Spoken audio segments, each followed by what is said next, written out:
Detroit Den 313. We're back. Before we get going, hit that subscribe button, hit that bell icon. Helps us out tremendously. Appreciate you. Steve, we're going to talk about something today that I have been just not wanting to talk about, for lack of a better words. Dreading. Yeah. Just dreading this. Just dreading it. Tell the people what we're talking. Ben Johnson. We know that the writing is pretty much on the wall. This is probably the last rodeo for Ben Johnson and the Detroit Lions. We think he's going to move on and be a head coach somewhere. As much as I hate to say it, I think he's a perfect fit for the Chicago Bears. What they're going through, if they fire Eberflus, they got a young quarterback, they got draft capital, lots of decisions they can make. A head coach like Ben Johnson will probably do really well in Chicago. Hate to say it, but if he moves on, we got to have a discussion about who takes over his job as offensive coordinator. Timeout. I know where you're going. You think Ben Johnson is going to stay in the conference? I look at the Chicago Bears and I see. I think they have a good young defense. I think they have a ton of draft capital. They have a tough decision to make with Justin Fields. But I wouldn't go to Carolina. I'll tell you that. I'm not going to go there with their organization, what they're in with no draft capital. So I would probably be leaning toward the Bears if I'm Ben Johnson. It sucks for us as Lions fans, but for Ben Johnson, I think that would probably be the best move for him. Listen, if Ben Johnson goes to the Chicago Bears, he's on dead site twice a year. Yeah, twice a year. He's period. Like that would be. That's where I draw the line. Just don't stay in conference. That's it. I don't want to break your little heart, William, but I'm just saying I think that's a good fit. And there's nothing there's nothing in the works. I just think, me personally, that's what I think he would thrive at the most. Yeah, I think it's a great fit. I think it would even be a great fit if they kept Justin Fields. Like, I think he would be able to do some things with Justin Fields. I got 2 picks in the top 5 next year in next year's draft. Like the Bears could be, a scary team, but we're not going to talk about the Bears all day.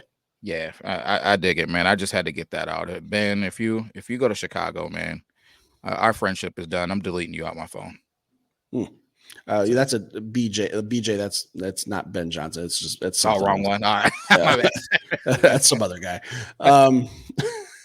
So we're going to talk about who could replace Ben Johnson, who could be the play caller for the Detroit Lions. You kind of threw out a name that even I had to look up. Yeah, I had to do some digging. I had to blow the dust off that one to figure out who he was, but I'll let you take the lead for who you think it's going to be. Hey, man, I love this guy. Not too many people are talking about him. Actually, I haven't seen anybody on our platform talking about him, and it's Tanner Engstrand. He's our passing game coordinator. He's a younger guy. This league is turning into a league where they got he's not quite as young as McVay, I feel like, but these guys are coming in. They used to be 50 plus and late 40s or whatever. 41 years old, passing game coordinator, a long history of just great offensive play. He has a lot to do with our passing game. Obviously, some of the concepts that we're doing that Ben is getting all of the credit for, and he's behind the scene doing that wizardry that we don't know about. So I think that it would kind of be, especially if we stick with golf like most people want us to do, it would be a way for us to transition and really not miss a beat. He would be putting his own sprinkles on, the things that maybe Ben goes out and does that he would do a little bit differently, but it would be a familiar face for Jared Goff and somebody who has been with the organization for 4 years now. He was even here when we moved to Darrell Bevel. So he knows everyone in the building. The guys already love him. I just think it would be kind of a basically painless and seamless transition into just this offense kind of staying the course and if not advancing. That's your guy, huh? You hiring him today, or is he the guy you're locked in 100%? I really like him, man, and I think it would kind of be one of those things where you'd probably see everybody going, "Who? What?" I'll tell you right now, I forgot his name already. If we're being completely honest with you. Yeah, he would be my guy, man. I think he's one of those guys that he's just did exactly what Ben did. When we first hired Ben, a lot of people were like, who was this guy and whatever, and they were like, nah, man, I'm telling you, he's a great mind. He's this, he's that, and look, now he's on the way to being a head coach in the NFL. So I think it's pretty much going to be the same thing for Tanner, man. He's a great mind. He's done the due diligence, stay in the course and through the college and then NFL staffs, and now it's his time to shine. He's put his time in, is what you're saying. Yeah, he's put his time in for sure, man. You guys, if you don't know about him, look him up. Think of me later. Steve, who you rolling with? I like your ideas. I like your concepts of keeping everything in house, keeping familiarity and comfortability with Goff. I'm kind of leaning toward. I got two guys in mind, but I'm going to keep one in house because I think it's an actual possibility, and I'll tell you why I think that later. I don't want to tip my hand too much. I'm looking at Mark Brunell, a little bit older, been around the league forever. Not as a coach, one of the best left-handed quarterbacks of all time. Just throw that out there. Played with the Jags, the Packers. I'll call them the Redskins because that's what they were when they played. So The Saints. the Saints, yeah, he's a journeyman, Yeah. very respected quarterback. Comes from the '90s, man, when the NFL was the actual NFL. Quarterback coach right now for the Detroit Lions. Been around for 3 years, I think. I think he's probably going to be. I want to see some of these guys. I really like we're trying to keep these guys grooming our own coaches, grooming our own coaching staff, building it from inside. So I'm looking toward Mark Brunell. I think he could. I mean, he doesn't have a lot of experience as a play caller because he has none. But I think he's just been around the game long enough to understand what needs to happen on offense, and I'd be willing to give him a chance if Dan Campbell thinks that he's ready, because I think ultimately that's what it's going to come down to, and that's who I trust. Yeah, I like Mark Brunell. I'll be honest, man. When this situation started happening again, um, he was one of the guys that I first thought about. But then when I was just digging into him, I was just like, man, I don't think that he has enough experience from a coaching standpoint to do it yet. I think that maybe he stays on, and maybe you move him to a passing game coordinator instead of QB coach, or maybe you move him to one of those a senior assistant coaching positions, and then maybe that's the next move for him. But I just don't see them going that route. But if they did, I would completely understand it. The guy is tried and true.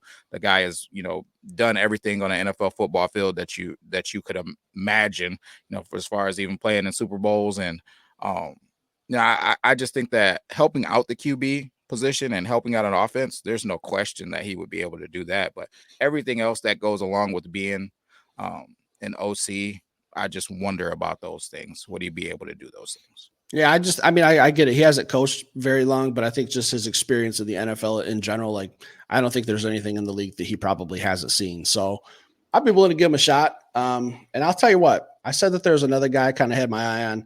This one's a long shot because he's actually currently an NFL head coach, so he would have to get fired. But we just talked about, bringing in Robert Saleh.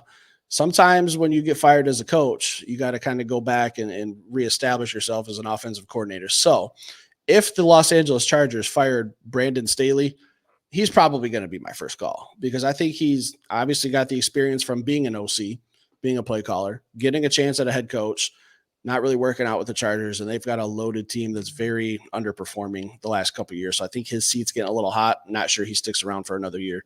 If he becomes available, young OC, I think he's an offensive mastermind, very similar to Ben Johnson. But my concern would be, is he going to want to bring in his own quarterback, either the draft, free agency, trade? We're not getting Justin Herbert. I'm not trying to say anything like that. But is he going to want to attach himself to Jared Goff? Or is Jared Goff going to want to attach himself to a new OC? Fair Ben question. and Jared's relationship is, phenomenal. Ben said that's one of the main reasons why he stayed here. And then I think about when Jared left the Rams, all the things that Sean had to say about him. So I just wonder, if you know anything about, and I know you do, Steve, but just the people, if you know anything about the process of, us getting Jared, and the things that his head coach had to say about him and what some of his struggles were, Ben sat down with him and said, hey, man, what do you like to do from the quarterback position? What do you see? What are your processes like? How do you go through your reads? And they created this offense as a united front to do what was best for Jared and this football team moving forward.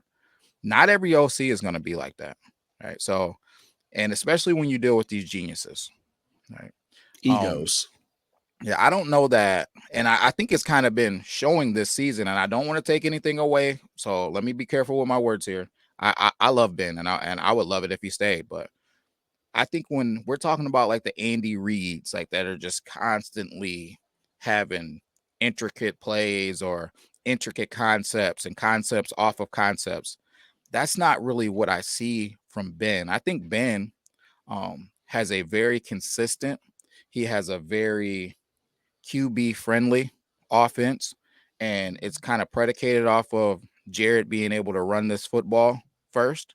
So I don't know if Ben goes somewhere without a strong offensive line, or if Ben goes somewhere and he's the head coach assisting with the offense and he has to do it for a decade, if his thought processes will continue to adapt over years and years and years. Because I've seen teams adjust to us this year and then us not come out in second quarters or second halves or whatever. And Mhm. again, not knocking them, love them. Ben, if you watch this, don't think I'm trying to run you out of town. That's definitely not the case. But I will say that's a worry for me.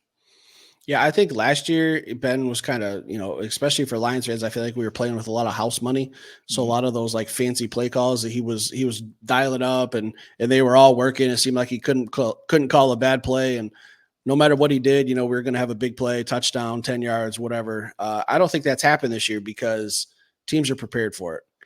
Last year was kind of like, we're just trying to get in it. We don't really have much to lose. But what you did was, I think you put that on film, and teams are prepared for some of those trick plays. Like you remember the Penny Sewell tackle eligible play. We haven't really seen anything like really out of the box or like new. Just kind of like, we did a reverse and some of that kind of stuff. But I mean, other teams do that. So I think Ben last year was very innovative in his play calling and did a lot of things that we hadn't really seen. I think he just put that on tape a little too early for this year, but I do think he's going to be a phenomenal head coach. Yeah, I do too, man. And I also think, just piggybacking off what you just said, coming from what Daryl Bevel did. So Ben came in, Daryl Bevel is kind of a conservative run, play action, um, just hit those tight ends, like just a kind of more of a conservative play caller. Team loves them, they play hard type deal. Where Ben is, he's gonna take some shots and have some trick plays. So I think us coming from Daryl Bevel going to Ben, I think that was a little bit shocking. You know what I mean? For even though I know we had our Anthony Lynn, Dan Campbell phase or two whatever. two different. Yeah, we're not going to count that, but two Yeah, different but you know what I methods of mean? But just offensive really football. preparing for our offense. It was I think that him coming in and them not really knowing how to prepare for him. Because I'll tell you guys this, the softwares that are out there now are crazy. Like, you don't even have to be the guy that's like staying up all night and figuring out what they do on third and whatever and second and whatever and what, like, you can just type all that stuff into the software, what you're looking for, and the computer will watch the game for you and give you all of that information. It's like, Analytics, man. These damn yeah, robots are taking over. it's nuts, man. Has nobody seen Terminator? Like, it's just time to we can start preparing ourselves. Right. Yeah, so we've talked about some names. Yeah, obviously, we've only really talked about three. We understand that there's probably 100 other guys out there that could be the offensive coordinator if Ben Johnson moves on, and he likely will. So leave a comment down below. Let us know, where do you think Ben Johnson heads up? I did an episode on that not too long ago. If you guys want to go check that out, where I think he is going to go. Obviously, I think it's going to be Chicago's the best fit, but there's some other teams that might be calling for his services. I know, I'm with you, Will. But we throw out three names. Throw some others down in the comments. Let us look them up. We'll do some research. Maybe this is something we'll piggyback on later down the road once it becomes official and Ben takes an interview and rumors start to heat up that he's going to be head coach, and we can dive into some more names. If you're new to the channel, hit that subscribe button. Don't be shy. We're pretty friendly guys. No doubt. We'll be Peace. back tomorrow with some more content.